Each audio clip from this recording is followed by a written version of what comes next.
Assalamu alaikum nursery class. It's time for the smart maths reading. So first of all, let me show you number 8. This is number 8. This is number 8. Okay. And this is number 9. This is number 9. 8, 9. Okay. 8, 9. Okay. Now let's count all the letters. Sorry. This is 1, 2, 3, 4, 5, 6, 7, 8. This is number 8.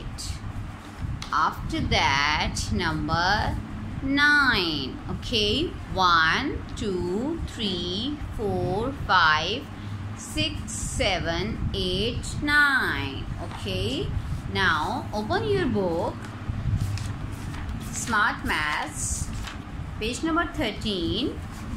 This is 8. Okay, this is familiar to this. 8.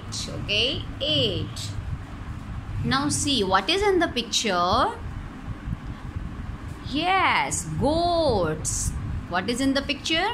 Goats. Let's count all the goats. 1, 2, 3, 4, 5, 6, 7, 8. Number 8. 8 goats. 8 goats. Okay, now move to the next page. This is number 9. This is number 9. Okay, now what is in the picture? Yes, birds. Okay, you can call it birds, you can call hens, whatever is your choice. Now count all the birds. 1, 2, 3, 4, 5, 6, 7, 8 and a big rooster. 9. Yes. 9 birds. 9 birds. 9 birds.